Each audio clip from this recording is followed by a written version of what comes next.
नमस्कार दोस्तों, कैसे आप सभी लोग। आज तारीख 23 मई 2024 है, दिन गुरुवार। हिंदी तिथि की बात करें तो आज वैशाख माह के शुक्ल पक्ष की पूर्णिमा तिथि है। एक बार फिर से हाजिर हो गया दोस्तों आपके सामने राजस्थान की आज की 40 गर्मा गर्म बड़ी खबरों को लेकर। बताएंगे आपको सभी खबरों के बारे में विस्तार से, लेकिन उससे पहले आज की बड़ी खबरों पर, मुख्य समाचारों पर एक नजर डाल लेते हैं। अशोक गहलोत ने हमारे जख्मों पर छिड़का है नमक, विश्वेंद्र सिंह के बेटे ने लगाए गंभीर आरोप। वहीं दोस्तों अगले 100 सालों में राजस्थान से गायब हो जाएगा थार रेगिस्तान, बदल जाएगी पूरी तस्वीर। वैज्ञानिकों ने कर दी हैरान कर देने वाली भविष्यवाणी। वहीं दोस्तों भीषण गर्मी में रेगिस्तान में सीख गया पापड़। राजस्थान में भारत पाकिस्तान बॉर्डर पर पारा 50 के पार पहुंचा। बाड़मेर में ही तापमान 48 डिग्री के पार। इसी के साथ ही क्या बीजेपी का मिशन 25 होगा फेल। फलोदी के सट्टा बाजार में बड़ा उल्टफेर सामने आया, ताजा अपडेट। वहीं हनुमान बेनीवाल बोले मुझे अब तक नहीं मिले मतदान के आंकड़े। कहा निर्वाचन आयोग के अंतरिम और अंतिम आंकड़ों में बड़ा अंतर है। इसी के साथ ही दोस्तों सोना चांदी के भाव को लेकर आया बड़ा अपडेट। रिकॉर्ड स्तर पर पहुंची चांदी, वहीं शुद्ध सोना 600 रुपए फिसला। इसी के साथ ही राजस्थान के किसान ने सदाबहार आमों से कमाए 5 करोड़ रुपए। पाकिस्तान से भी आ रही है डिमांड। बताएंगे आपको आखिर कैसे और किस तरीके से कमाए हैं इस किसान ने 5 करोड़ रुपए आम की फसल से। वहीं पीएम मोदी का 400 पार वाला दावा कितना सही है। राजनीतिक विशेषज्ञ प्रशांत किशोर का कैलकुलेशन सबको चौंका देगा। वहीं दोस्तों देश के सभी राज्यों में अब बनेंगे राजस्थान भवन। मुख्यमंत्री भजनलाल शर्मा ने दिए निर्देश। इसी के साथ ही राजस्थान बोर्ड 12वीं की स्क्रूटनी के लिए आवेदन हो गए हैं शुरू। कैसे करना है अप्लाई, उसके बारे में जानने के लिए वीडियो को अंत तक जरूर देखिएगा। बताएंगे आपको दोस्तों प्रदेश की 40 बड़ी खबरों के बारे में विस्तार से, लेकिन उससे पहले अगर अभी तक आपने चैनल को सब्सक्राइब नहीं किया तो सबसे पहले चैनल को सब्सक्राइब कर दे, वीडियो को लाइक कर दे और अपना कमेंट जरूर कर दीजिए। आज की पहली और बड़ी खबर दोस्तों, पूर्व सीएम गहलोत बोले राजस्थान में चिकित्सा सुविधाओं की बद इंतजामी बड़े दुख की बात है, सरकार से अपील भी की। देखिए पूर्व सीएम अशोक गहलोत ने प्रदेश में चिकित्सा सुविधाओं की बद इंतजामी को लेकर चिंता व्यक्त की। उन्होंने भाजपा सरकार के आने के बाद से चिकित्सा सुविधाओं पर सरकार का किसी भी प्रकार का ध्यान न देने की बात कही और अस्पताल में बद इंतजामी को लेकर सरकार से इसे बेहतर बनाने की अपील की। उन्होंने एक सोशल मीडिया पोस्ट में लिखा कि 6 महीने पहले तक राजस्थान के हेल्थ मॉडल, चिरंजीवी बीमा, हेल्थ इंफ्रास्ट्रक्चर की चर्चा और सराहना पूरे देश में हो रही थी, परंतु ये बेहद दुख की बात है कि भाजपा सरकार के आने के बाद से चिकित्सा सुविधाओं पर सरकार का कोई ध्यान नहीं है। आज मुख्यमंत्री के गृह जिले के अस्पतालों से लेकर जयपुर के एसएमएस अस्पताल तक बद इंतजामी की खबरों से अखबार भरे होते हैं। चिकित्सा सुविधाओं की बेहतरी सरकार का पहला उद्देश्य होना चाहिए। मुख्यमंत्री और स्वास्थ्य मंत्री को सभी जिलों के संबंधित अधिकारियों के साथ बैठक करके चिकित्सा सुविधाओं को पुनः ट्रैक पर लाने के लिए योजना बनानी चाहिए, अन्यथा गरीब और मध्यम वर्ग की परेशानी रोज बढ़ती जाएगी। चलिए दोस्तों अगली खबर के बारे में जानते हैं। अशोक गहलोत ने हमारे जख्मों पर छिड़का नमक, विश्वेंद्र सिंह के बेटे ने लगाए गंभीर आरोप। देखिए दोस्तों पूर्व राज परिवार के विवाद के लिए पूर्व मंत्री विश्वेंद्र सिंह की पत्नी दिव्या सिंह और बेटे अनिरुद्ध सिंह ने पूर्व सीएम अशोक गहलोत को जिम्मेदार बता दिया। पूर्व सांसद दिव्या सिंह और अनिरुद्ध सिंह ने अशोक गहलोत पर गंभीर आरोप लगाते हुए कहा कि गहलोत साहब ने आग में हमारे पारिवारिक झगड़े में घी डालने का काम किया है। साथ ही पूछा कि अशोक गहलोत ने मोती महल की सुरक्षा क्यों हटाई थी। पूर्व राजघराने के विवाद को लेकर हुई पंचायत के बाद कल पूर्व सांसद दिव्या सिंह और अनिरुद्ध सिंह ने प्रेस वार्ता की थी। इस दौरान दिव्या सिंह और अनिरुद्ध सिंह ने कहा कि पूर्व सीएम अशोक गहलोत ने भरतपुर राज परिवार के आपसी झगड़े के बीच आग में घी डालने और हमारे जख्मों पर नमक डालने का काम किया। गहलोत के इशारे पर हमारे कॉल रिकॉर्ड किए गए मोती महल पर लगे सुरक्षा गार्ड को भी हटाया गया था। इसी के साथ ही उन्होंने आगे कहा कि गहलोत के शासन काल में तो हमारे पास थ्रेट कॉल तक आते थे। हमें 2.5 साल पहले भरतपुर एसपी को भी इस बारे में पत्र लिखकर शिकायत करनी पड़ गई थी। चलिए दोस्तों अगली खबर के बारे में जानते हैं। सरकार के इस नियम ने मरीजों की बढ़ाई मुसीबत, दवा की दुकानों पर लगा रहे हैं अब चक्कर। देखिए दोस्तों औषधि नियंत्रण विभाग की ओर से स्टॉक और बिक्री की लिमिट तय करने के आदेश से न्यूरो, साइकेट्री और ऑर्थोपेडिक्स के मरीजों की मुसीबत बढ़ गई है। इसके पीछे की वजह है पिछले कई दवाओं के बिक्री और स्टॉक लिमिट तय करने से दवा विक्रेताओं ने कई दवाओं की बिक्री करने से ही हाथ खींच लिए थे। इससे भी बड़ी और परेशानी की बात तो यह है कि थोक विक्रेताओं ने कुछ विशेष दवाओं के स्टॉक को कंपनी को लौटा दिया, जिससे पिछले 4 दिन से हजारों मरीजों की बीमारी की गंभीरता बढ़ गई है। मजबूरी में परिजनों को ऐसे मरीजों को अस्पताल में भर्ती करवाना पड़ रहा है। रही सही कसर औषधि विभाग की टीम की ओर से किए जा रहे निरीक्षण से पूरी हो गई, जिससे दवा विक्रेताओं में भय पैदा हो गया। वहीं दवाओं की जांच को लेकर अस्पतालों में किए जा रहे निरीक्षण से भी असर हुआ है। देखिए दोस्तों न्यूरो संबंधित रोगों के इलाज में साइकोट्रोपिक दवाएं दी जाती है। ये दवाएं न्यूरोट्रांसमीटर्स को नियंत्रित करती है। डोज बढ़ाकर लेने से ये नशे के तौर पर भी उपयोग होने लगी है। गंध विहीन होने के कारण नशे के तौर पर इस्तेमाल करने का युवाओं में इसमें चलन भी बढ़ गया। साथ ही ओवरडोज होने पर मौत का आंकड़ा भी तेजी से बढ़ रहा है। हालांकि ये दवाएं बिल से दवाओं का पूर्ण विवरण और डॉक्टरी पर्ची पर ही मिलती है। मुनाफा कमाने के लिए इन दवाओं की कालाबाजारी लागत से 10 गुना ज्यादा राशि लेकर की जाती है। साइकोट्रोपिक दवाएं समय पर अब मरीज को भी नहीं मिलने पर उसकी भी बीमारी बढ़ जाती है। सरकारी अस्पतालों में मनोरोगियों की कई दवाएं आती है, लेकिन कुछ विशेष दवाओं या सोल्ट को निःशुल्क दवा योजना में शामिल नहीं किया गया, जिससे मरीजों को भी कई दवाएं बाहर से लेनी पड़ती है। अब NDPS एक्ट के तहत तो हाल ही में जिन सोल्ट की बिक्री व स्टॉक लिमिट तय की गई है, उनमें अधिकांश सोल्ट न्यूरो, साइकेट्री, ऑर्थो और मेडिसिन विभाग के मरीजों को दी जाती है। ऐसे में बिना जमीनी हकीकत के आदेश लागू करना मरीजों के हित में ही नहीं है। अगले 100 सालों में राजस्थान से गायब हो जाएगा थार रेगिस्तान, बदल जाएगी पूरी तस्वीर। वैज्ञानिकों ने की हैरान कर देने वाली भविष्यवाणी। देखिए दोस्तों, भारत सहित दुनिया भर में तेजी से हो रहे विकास का असर जलवायु परिवर्तन पर भी पड़ रहा है। वैज्ञानिक समय समय पर अपने शोध के जरिए इसका खुलासा करते रहते हैं। अपने खुलासों में वैज्ञानिकों का दावा है कि अगर हम समय पर नहीं चेते तो पर्यावरण पर इसका प्रतिकूल असर भी पड़ेगा, जो हमारे लिए एक अच्छी बात नहीं है। वहीं खासकर नई पीढ़ी के लिए भी अब एक नए अध्ययन में चुकाने वाला खुलासा हुआ है। यह अध्ययन राजस्थान का जो थार रेगिस्तान है उसको लेकर हुआ है। थार रेगिस्तान सहित दुनिया भर के रेगिस्तानों को लेकर इस अध्ययन को किया गया। जो ये अध्ययन हुआ था, इसमें कहा गया है कि राजस्थान का जो थार रेगिस्तान है, जो अपने शुष्क विस्तार के लिए जाना जाता है, जलवायु परिवर्तन के प्रभावों के कारण एक परिवर्तनकारी बदलाव से गुजर सकता है। जबकि दुनिया भर के कई रेगिस्तानों का बढ़ते तापमान के साथ विस्तार होने की भी भविष्यवाणी की गई है, जबकि थार रेगिस्तान में इसके उलट असर देखने को मिल सकते हैं। यहाँ हरियाली देखने को मिल सकती है। थार दुनिया का 18वां सबसे बड़ा रेगिस्तान और दुनिया का 9वां सबसे बड़ा गर्म उपोष्ण कटिबंधीय रेगिस्तान है। ये राजस्थान से पाकिस्तान के सिंध तक करीब 2 लाख वर्ग किलोमीटर में फैला हुआ है। यह अध्ययन 2023 में अर्थ फ्यूचर जर्नल में प्रकाशित हुआ है। वहीं अध्ययन में वैज्ञानिकों ने थार रेगिस्तान को लेकर भविष्यवाणी की है। इसी सदी के अंत से पहले रेगिस्तान गायब हो जाएगा। जी आप एकदम सही सुन रहे हैं। इसका मतलब ये नहीं कि पूरा ही रेगिस्तान एक जगह से ही खत्म हो जाएगा, यानी कि ये रेगिस्तान हरे भरे एक जंगल में तब्दील हो जाएगा। वैज्ञानिकों ने अपने अध्ययन में अनुमान लगाया कि वर्ष 2050 तक सारा रेगिस्तान का सालाना आकार 6000 किलोमीटर से अधिक बढ़ सकता है। वहीं थार रेगिस्तान में औसत वर्ष 1901 और 2015 के बीच 10 से 15% की वृद्धि हुई है। वहीं वैज्ञानिकों का दावा है कि ग्रीन हाउस गैस के प्रभावों को देखते हुए आने वाले समय में यहाँ बारिश में 50 से लेकर 200% की बढ़ोतरी हो सकती है। वहीं दोस्तों, इस बारे में आपका क्या कहना है? क्या थार रेगिस्तान अगर हरे भरे जंगलों में तब्दील हो जाता है तो राजस्थान को इससे बहुत बड़ा फायदा मिलेगा? आपके इस बारे में क्या राय है? किसानों के चेहरे खिले, सरसों के भाव में आया जबरदस्त उछाल। बताएंगे आपको दोस्तों नया भाव। देखिए दोस्तों, कृषि उपज मंडियों में सरसों के दाम में एकदम से बड़ा उछाल आ गया है, जिससे बड़े किसान और फसलों के स्टॉकिस्ट के चेहरों पर रौनक आ गई है। बीते 8 से 10 दिनों से लगातार सरसों के दामों में हो रही बढ़ोतरी ने सबको चौंका दिया है और लालसोट व मंडावरी मंडियों में सरसों के दामों में 600 से लेकर 700 रुपए प्रति क्विंटल तक की तेजी आ गई है।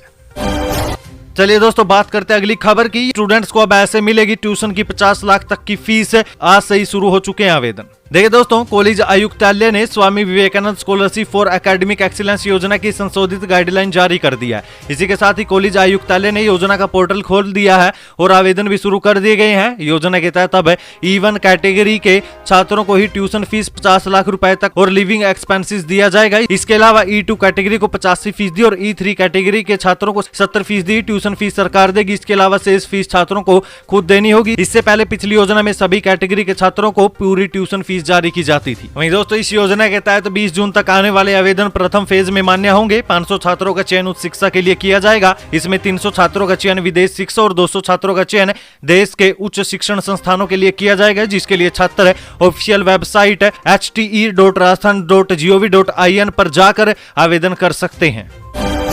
झोपड़ी और तबेलों या फिर खुले में नहीं चलेगी, अब सरकारी स्कूल शिक्षा विभाग करेगा बिल्डिंग की व्यवस्था। जाने क्या आई है गाइडलाइन। देखिए, राजस्थान में नया शैक्षणिक स्तर शुरू होने से पहले शिक्षा विभाग एक्टिव मोड में आ गया। प्राइवेट स्कूलों को दिशा निर्देश देने के बाद अब शिक्षा विभाग ने सरकारी स्कूलों के लिए भी गाइडलाइन जारी कर दिया। प्रदेश भर में कहीं भी खुले में, झोपड़ी में, पेड़ के नीचे या फिर किसी भी असुरक्षित स्थान पर कोई स्कूल संचालित हो रहा है तो विभाग वैकल्पिक भवन की व्यवस्था करेगा। शिक्षा विभाग की ओर से सभी सरकारी स्कूलों के लिए भूमि आवंटन की प्रक्रिया शुरू की जाएगी। गाइडलाइन के बावजूद अगर भविष्य में इस तरह का कोई मामला सामने आता है तो जिला शिक्षा अधिकारी के साथ संबंधित अधिकारियों के खिलाफ अनुशासनात्मक कार्रवाई की जाएगी। भीषण गर्मी में रेगिस्तान में सिक गया पापड़। राजस्थान में भारत पाकिस्तान बॉर्डर पर पारा 50 के पार पहुंचा। बाड़मेर में ही तापमान 48 डिग्री। देखिए दोस्तों, राजस्थान में अब गर्मी का टॉर्चर शुरू हो चुका है। दिन में तेज धूप और हीट वेव से लोग परेशान थे, अब रात में भी राहत नहीं है। तेज गर्मी और बिजली कटौती ने तो लोगों के पसीने ही छुड़ा दिए हैं। प्रदेश में इतनी भीषण गर्मी है कि रेगिस्तान की मिट्टी में पापड़ तक सीख रहे हैं। बीएसएफ की ओर से इसका एक वीडियो भी कल जारी किया गया था। इसमें बीएसएफ का जवान रेत में पापड़ सेकते हुए नजर आ रहा था। वहीं दोस्तों, अब प्रदेश के कई जिलों का तापमान 48 डिग्री से भी पार जा चुका है। वहीं अब हालात को देखते हुए सरकार ने कई विभागों की छुट्टियां तक रद्द कर दी है। हनुमान बोले, मुझे अब तक नहीं मिले मतदान के आंकड़े, कहा निर्वाचन आयोग के अंतरिम और अंतिम आंकड़ों में बड़ा अंतर। देखिए, राष्ट्रीय लोकतांत्रिक पार्टी के संयोजक हनुमान बेनीवाल ने चुनाव आयोग की कार्यशैली पर ही सवाल खड़े कर दिए। उनका कहना है कि राजस्थान में चुनाव को लगभग 1 महीने का वक्त बीत चुका है, लेकिन अब तक चुनाव आयोग ने मुझे नागौर में हुए मतदान के सही आंकड़े तक उपलब्ध नहीं करवाए हैं। जबकि देश में तो काफी जगह मतदान के अंतरिम और अंतिम आंकड़ों में भी बड़ा अंतर आ रहा है, जो निष्पक्ष चुनाव का परिचायक नहीं है। पूर्व सीएम गहलोत बोले, राजस्थान सरकार इमेज मेकिंग में व्यस्त है। एक्स पर लिखा, दलित युवक की हत्या पुलिस के कमजोर होते इकबाल का प्रतीक है। देखिए दोस्तों, झुंझुनू में शराब माफियाओं के द्वारा एक दलित युवक की पीट कर हत्या कर दी गई थी। जिस मामले में अब पूर्व मुख्यमंत्री अशोक गहलोत का भी बयान सामने आया। अशोक गहलोत ने कल सोशल मीडिया प्लेटफॉर्म एक्स पर ट्वीट कर प्रदेश की भाजपा सरकार पर हमला बोला। उन्होंने लिखा कि सूरजगढ़ झुंझुनू में शराब माफिया द्वारा एक दलित युवक की पीट कर हत्या कर दी गई और उसका वीडियो बनाकर वायरल करना राजस्थान में सरकार और पुलिस के कमजोर होते इकबाल का प्रतीक है। टोंक में 6 जून तक लागू रहेगी धारा 144। लोकसभा चुनाव की मतगणना को लेकर जिला मजिस्ट्रेट ने जारी किया आदेश। देखिए, टोंक जिले में 6 जून तक धारा 144 लागू रहेगी। लोकसभा चुनाव को लेकर यह आदेश जारी किए गए हैं। लोकसभा चुनाव की 4 जून को होने वाली मतगणना को शांतिपूर्वक, स्वतंत्र, निष्पक्ष और सुव्यवस्थित ढंग से कराने के लिए कलेक्टर और जिला मजिस्ट्रेट डॉक्टर सौम्या झा ने निषेधाज्ञा यानी कि धारा 144 रहने का अलर्ट लागू कर दिया है। 94,900 रुपए के रिकॉर्ड स्तर पर पहुंची चांदी। एक दिन में 1,800 रुपए की बढ़ोतरी। शुद्ध सोना 600 रुपए फीसला, दाम 76,100 रुपए। देखिए दोस्तों, बीता दिन चांदी के लिए स्वर्णिम रहा। जयपुर सराफा बाजार में चांदी जबरदस्त उछली। 94,900 रुपए के रिकॉर्ड स्तर पर चांदी पहुंच गई है। एक दिन में 1,800 रुपए यानी कि 1.93% की बढ़ोतरी दर्ज की गई। हाजिर बाजार में दिन में चांदी 95,500 रुपए प्रति किलो तक बेची गई। उधर सोना रिकॉर्ड स्तर से 600 रुपए प्रति 10 ग्राम फिसल गया। कोटा के दवा दुकानों से चल रहा नशे का कारोबार। ड्रग कंट्रोलर की रेड में मिला बड़ा रिकॉर्ड। देखिए, कोचिंग सिटी के रूप में मशहूर राजस्थान के कोटा जिले में इन दिनों नशे का कारोबार बड़ी तेजी से बढ़ रहा है। कोटा में रहकर तैयारी करने वाले छात्रों के साथ साथ स्थानीय लोग भी ड्रग के आदी होते जा रहे हैं। हैरत की बात तो यह है कि कोटा में नशे का कारोबार दवा दुकानों से संचालित हो रहा है। इस बात का खुलासा कल हुआ जब औषधि नियंत्रण संगठन ने कोटा शहर के स्टेशन इलाके में एक थोक व्यापारी के यहाँ छापेमारी की। इस दौरान इस कार्रवाई में बड़ी मात्रा में नशे में उपयोग होने वाली दवाओं के बेचने का खुलासा हुआ है। ये दवा विक्रेता बीते 6 महीने में नशे और नींद के काम आने वाली दवाओं के 500 सिरप और 5,000 टैबलेट बेच चुका है। दवाओं के इस थोक व्यापारी ने पूछताछ में खुलासा किया है कि वो अब तक बड़ी मात्रा में दवाएं रिटेल में बेच चुका है। नशे की इन दवाओं को बेचते समय उसने ग्राहकों से किसी प्रकार का पहचान पत्र या दस्तावेज भी नहीं लिया। मंत्री हीरालाल बोले, गहलोत सरकार ने 5 साल उत्पादन वितरण पर ध्यान ही नहीं दिया, हम प्राथमिकता से कर रहे हैं सुधार। देखिए, राजस्थान में इन दिनों भीषण गर्मी के बीच बिजली की भी किल्लत हो रही है। एक्सचेंज से महंगी बिजली खरीदने के बाद डिमांड पूरी नहीं होने से बिजली कटौती की जा रही है। इस बीच ऊर्जा मंत्री हीरालाल नागर ने प्रदेश में बिजली संकट के लिए पूर्ववर्ती गहलोत सरकार को जिम्मेदार ठहराया। उन्होंने कहा कि 5 साल बिजली उत्पादन और वितरण का ढांचा सुधारने पर ध्यान ही नहीं दिया गया, जिसका खामियाजा आज हमें भुगतना पड़ रहा है। उन्होंने कहा कि अब हमने सुधार की प्रक्रिया प्राथमिकता से शुरू कर दी। अगले साल आमजन को बिजली कटौती से पूरे तरीके से राहत मिल जाएगी। जितना संभव है एक्सचेंज से बिजली की खरीद कर रहे हैं। प्रयास है कि कम से कम कटौती की जाए। अगर बाजार में हमें बिजली मिल रही है तो हम हर दर पर बिजली लेकर उपभोक्ताओं को देने को तैयार हैं, लेकिन मांग बहुत ज्यादा बढ़ गई है, बिजली की उपलब्धता नहीं है। ऐसी स्थिति में ही बिजली कटौती की जा रही है। राजस्थान के किसान ने सदाबहार आमों से कमाए 5 करोड़ रुपए, पाकिस्तान से भी आई डिमांड। देखिए दोस्तों, भेड़ चाल से हटकर काम करने वाले किसानों की कमाई भी अक्सर छप्पर फाड़ी होती है। इस बात का एक उदाहरण राजस्थान के कोटा जिले के गांव गिरधरपुरा निवासी किसान श्री किशन सुमन है। कोटा के प्रगतिशील किसानों की सूची में शामिल किसान श्री किशन सुमन ने आम की एक ऐसी नई किस्म तैयार की है जो 12 महीने फल देती है। आमों की इस नई किस्म का नाम सदाबहार आम है। पाकिस्तान से भी इसकी खूब डिमांड आ रही है। वहीं दोस्तों, श्री किशन सुमन कहते हैं कि साल 2017 में 3 बीघा जमीन खरीदी थी और मदर प्लांट लगाकर सदाबहार आम के पौधे तैयार किए थे। पिछले 5 साल में सदाबहार आम बेचकर 5 करोड़ रुपए कमा लिए हैं। जी हां, आप एकदम सही सुन रहे हैं। देश भर ही नहीं बल्कि Pakistan, America, Germany, England, Thailand, Africa से भी इन आमों की डिमांड हो रही है। इन देशों में सदाबहार आम के पौधे भी भेजे गए हैं। सोशल मीडिया प्लेटफॉर्म एक्स पर क्यों ट्रेंड कर रहा है सीएम भजलाल शर्मा इस्तीफा दो। देखिए दोस्तों, राजस्थान में मुख्य बधिर बच्ची की 11 दिन बाद मौत को लेकर प्रदेश में सियासी उबाल खड़ा हो गया। सोशल मीडिया प्लेटफॉर्म एक्स पर मुख्यमंत्री भजनलाल शर्मा इस्तीफा दो का ट्रेंड जारी हो गया है। राजस्थान में एक के बाद एक लगातार अपराधों का सिलसिला बढ़ता हुआ जा रहा है। जिस दिन भिलवाड़ा के कोटड़ी में भट्टी कांड का फैसला है, उसके दूसरे ही दिन एक मुख्य बधिर बच्ची को पेट्रोल से जिंदा जलाकर उसकी हत्या कर दी गई। अब मुख्य बधिर नाबालिग बच्ची की मौत के बाद सोशल मीडिया पर लोगों का गुस्सा फूट पड़ा है और सीएम भजनलाल शर्मा के इस्तीफे की मांग की जा रही है। हर कोई इस घटना को लेकर आक्रोशित नजर आ रहा है। जिस तरीके के कमेंट आ रहे हैं उससे तो ऐसा ही लग रहा है। वहीं दोस्तों, आपका इस पूरे घटनाक्रम के बारे में क्या कहना है? राजस्थान में जो ये दिन प्रतिदिन अपराध बढ़ते जा रहे हैं, आपका उस बारे में क्या कहना है? राष्ट्रीय लोक अदालत की पूर्व तैयारी 13 जुलाई को होगी। इस वर्ष की दूसरी लोक अदालत कल हुई बैठक। देखिए, राष्ट्रीय विधिक सेवा प्राधिकरण और राजस्थान राज्य विधिक सेवा प्राधिकरण के निर्देश पर 13 जुलाई इस साल की दूसरी राष्ट्रीय लोक अदालत के सफल आयोजन के लिए कल जिला और सेशन न्यायाधीश चंद्रशेखर शर्मा के निर्देशन में जिला विधिक सेवा प्राधिकरण जोधपुर महानगर के सचिव पुखराज गहलोत द्वारा जिला कलेक्टर गौरव अग्रवाल और जोधपुर महानगर न्याय क्षेत्र के विभिन्न विभागों के अधिकारी गण के साथ बैठक का आयोजन किया गया। नीट स्टूडेंट्स को हिंदी में ऑनलाइन मिलेगा लेक्चर। कोचिंग से घर जाने के बाद ऑनलाइन क्लियर कर सकते हैं डाउट।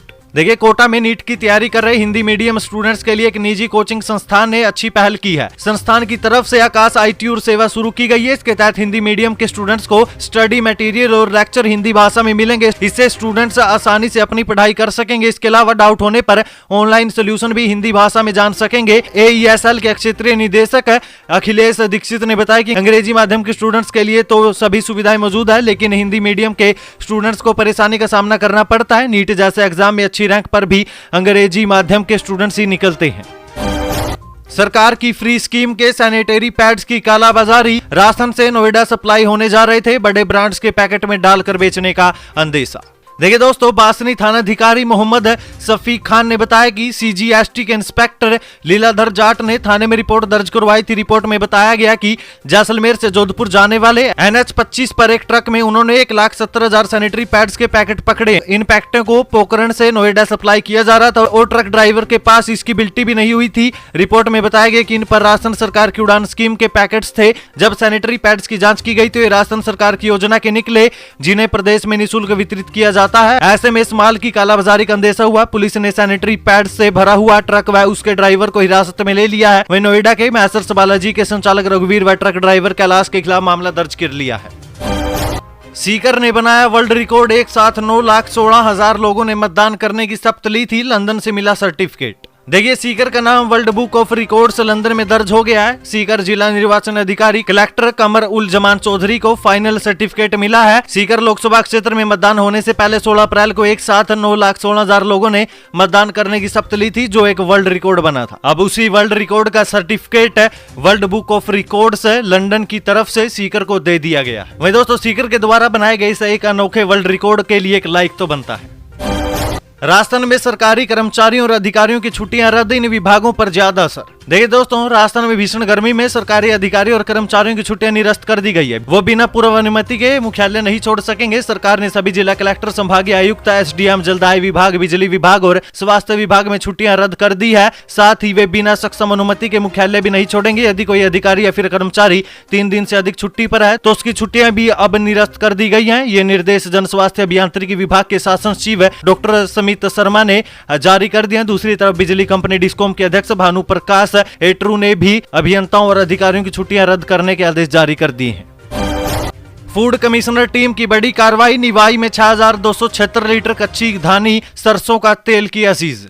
देखिए, टोंक जिला स्वास्थ्य अधिकारी डॉक्टर अशोक यादव, जिला खाद्य सुरक्षा अधिकारी सत्यनारायण गुज्जर ने निवाई पहुंचकर कच्ची धानी सरसों का तेल 6,276 लीटर सीज कर दिया। गौरतलब की बात है कि निवाई से झिलाई रोड स्थित महेंद्र इंडस्ट्रीज से जयपुर मुहाना अनाज मंडी में जयपुर फूड कमिश्नर टीम ने 6,683 लीटर कच्ची धानी सरसों के तेल को सीज किया था। इसकी सूचना कमिश्नर ने तुरंत ही फोन के जरिए जिला स्वास्थ्य अधिकारी डॉक्टर अशोक यादव, जिला खाद्य सुरक्षा अधिकारी सत्यनारायण गुज्जर को दे दी। वहीं खाद्य सुरक्षा टीम ने निवाई स्थित रणथंभौर ब्रांड कच्ची धानी सरसों के तेल के सैंपल लिए। इस कार्रवाई से अब तेल व्यवसायियों में भी हड़कंप मच गया है।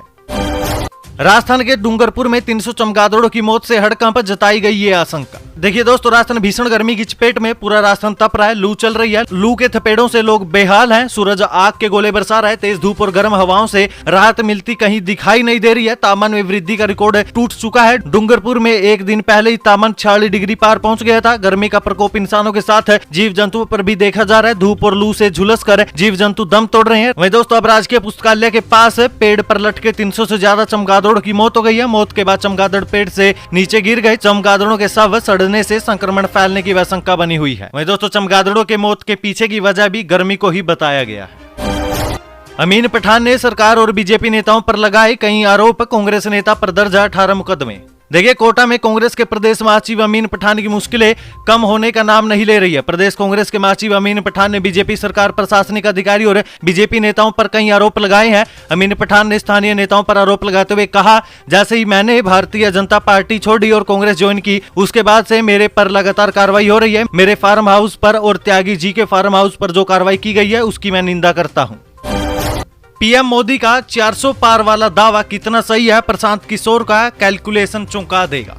देखिए दोस्तों, इस बार बीजेपी ने 400 पार का नारा दिया है। पीएम मोदी भी कई मंचों और इंटरव्यू में 400 पार का दावा कर चुके हैं। अब सवाल यह है कि क्या बीजेपी इस बार 303 सीटों से आगे बढ़कर 370 पार और एनडीए यानी कि राष्ट्रीय जनतांत्रिक गठबंधन 400 पार पहुंच पाएगा? अब 6वें चरण के मतदान के बाद राजनीतिक विशेषज्ञ प्रकाश किशोर ने इंडिया टुडे से एक्सक्लूसिव बातचीत में चौंकाने वाले कैलकुलेशन बताए हैं। प्रशांत किशोर का कहना है कि पीएम मोदी का तीसरा कार्यकाल दूसरे कार्यकाल जितना मजबूत होगा ही नहीं, यानी कि ये साफ है कि इस बार बीजेपी का 370 पार करना ही मुश्किल होगा। वहीं अगर एनडीए की बात की जाए तो एनडीए के लिए 400 पार का दावा भी राजनीतिक विशेषज्ञ प्रशांत किशोर ने खारिज कर दिया है। प्रशांत किशोर ने बताया कि बीजेपी को साल 2019 में 303 सीटें मिली थी। प्रशांत किशोर का दावा है कि इस बार भी उन्हें 303 के आसपास ही सीटें मिलने की संभावना है। वहीं एनडीए के 400 पार के दावे पर प्रशांत किशोर ने कहा कि 370 सीटें तो बिल्कुल नहीं मिलने वाली, हाँ 270 से कम नहीं होगी। तो दोस्तों, प्रशांत किशोर के कैलकुलेशन के हिसाब से तो बीजेपी का 400 पार का दावा थोड़ा धुंधला होता दिखाई दे रहा है। बीजेपी का मिशन 25 होगा फेल, फलोदी के सट्टा बाजार में बड़े उल्टफेर सामने आया। ताजा अपडेट दे दोस्तों, पिछली खबर में हमने बात की थी राजनीतिक विशेषज्ञ प्रशांत किशोर के अनुसार बीजेपी के 400 पार के दावे पर। अब फलोदी सट्टा बाजार से भी एक बड़ा अपडेट आ रहा है। जैसे जैसे नतीजे का दिन पास आ रहा है वैसे वैसे फलोदी के सट्टे बाजार में भी हलचल बढ़ गई है। चुनाव से पहले जहां बीजेपी को 22 से 23 सीटें मिलती दिख रही थी, वहीं चुनाव के बाद ये घटकर अब 17 से 18 सीटें तक आ गई है। फलोदी के सट्टा बाजार में अब सीटों में बदलाव देखने को मिल रहा है। सट्टा बाजार जहां भाजपा को 17 सीटें दे रहा था, अब वो सीटें बढ़कर 19 तक आ गई है। ऐसे में लगातार बीजेपी की सीटों में बढ़त दिखाई दे रही है, यानी कि अब के फलोदी सट्टा बाजार के अपडेट के अनुसार राजस्थान में बीजेपी 19 से 20 सीटें जीत सकती है। देश के सभी राज्यों में बनेंगे राजस्थान भवन, मुख्यमंत्री भजनलाल शर्मा ने दिए निर्देश। देखिए, राजस्थान की भजनलाल शर्मा सरकार देश के सभी राज्यों की राजधानी में राजस्थान भवन का निर्माण करवाएगी। प्रथम चरण में पड़ोसी राज्यों और प्रवासी राजधानियों की अधिक संख्या वाले राज्यों की राजधानियों में राजस्थान भवन का निर्माण किया जाएगा। सीएम शर्मा के निर्देश पर अधिकारी देश के सभी राज्यों की राजधानी में राजस्थान भवन निर्माण को लेकर कार्य योजना तैयार करने में जुट गए हैं। सीएम शर्मा का कहना है कि राजस्थान वासियों के लिए विभिन्न प्रदेशों की राजधानी में राजस्थान भवन बनवाए जाएंगे। इससे सभी राजधानी जुड़े रहेंगे। राजस्थान बोर्ड 12वीं स्क्रूटनी के लिए आवेदन शुरू, ऐसे कर सकते हैं आप अप्लाई। देखिए, राजस्थान माध्यमिक शिक्षा बोर्ड ने 12वीं साइंस, कॉमर्स और आर्ट्स स्क्रूटनी के लिए आवेदन प्रक्रिया शुरू कर दी है। इंटरमीडिएट में प्राप्त अपने नंबरों से जो छात्र असंतुष्ट है वो आधिकारिक वेबसाइट bceronline.in पर जाकर स्क्रूटनी के लिए आवेदन कर सकते हैं। अधिकारी नोटिस के अनुसार आरबीएसई ने कहा है कि छात्रों को बोर्ड द्वारा उपलब्ध कराए गए आवेदन पत्र के साथ अपनी आईडी भी अपलोड करनी होगी। छात्र स्क्रूटनी प्रक्रिया के लिए 1 से अधिक विषयों के लिए भी आवेदन कर सकते हैं, लेकिन ध्यान रहे स्क्रूटनी के लिए अप्लाई करने वाले छात्र को प्रत्येक प्रति के लिए 300 रुपए शुल्क का भुगतान करना पड़ेगा। यह चुनाव बहुत महत्वपूर्ण है क्योंकि राजस्थान के सीएम भजनलाल शर्मा का आया बड़ा बयान। देखिए, राजस्थान के मुख्यमंत्री भजनलाल शर्मा ने कहा कि यह चुनाव बहुत महत्वपूर्ण है क्योंकि एक तरफ कुछ लोग तुष्टीकरण की राजनीति और भ्रष्टाचार कर रहे हैं और दूसरी तरफ ऐसे लोग हैं जो इस देश को विकसित बनाने के लिए कड़ी मेहनत कर रहे हैं। आप सभी ने देखा है कि पीएम मोदी के नेतृत्व में देश तरक्की कर रहा है, विकास हुआ है। दूसरी तरफ कांग्रेस शासन में देश को केवल आतंकवाद, नक्सलवाद और गरीबों, किसानों की आत्महत्या के मामलों में ही वृद्धि होती दिखी थी। किरोड़ी बाबा के सिया भजलाल को चिट्ठी लिखने से मचा हड़कंप, अरबों रुपए के घोटालों से मचेगा बवाल। देखिए, राजस्थान सरकार में मंत्री किरोड़ीलाल मीणा बार बार अपनी ही सरकार पर सवाल उठा रहे हैं। कभी इस्तीफा देने की चेतावनी देते हैं तो कभी मनचाहा मंत्रालय न मिलने का भी दर्द बयां करते हैं। अब एक बार फिर से बाबा ने सीएम अजलाल शर्मा को पत्र लिखकर बवाल खड़ा कर दिया। उन्होंने आरोप लगाया कि राजस्थान के राज्य भंडार निगम में अरबों रुपए का घोटाला हो गया। किरोड़ीलाल मीणा ने बताया कि जयपुर के गांधीनगर इलाके में पीपीपी मोड़ पर बन रहे बिल्डिंग में 1146 करोड़ रुपए की हेराफेरी हुई है। किरोड़ीलाल मीणा ने चिट्ठी लिखकर सीएम को फाइल वापस लेने की भी बात कही थी।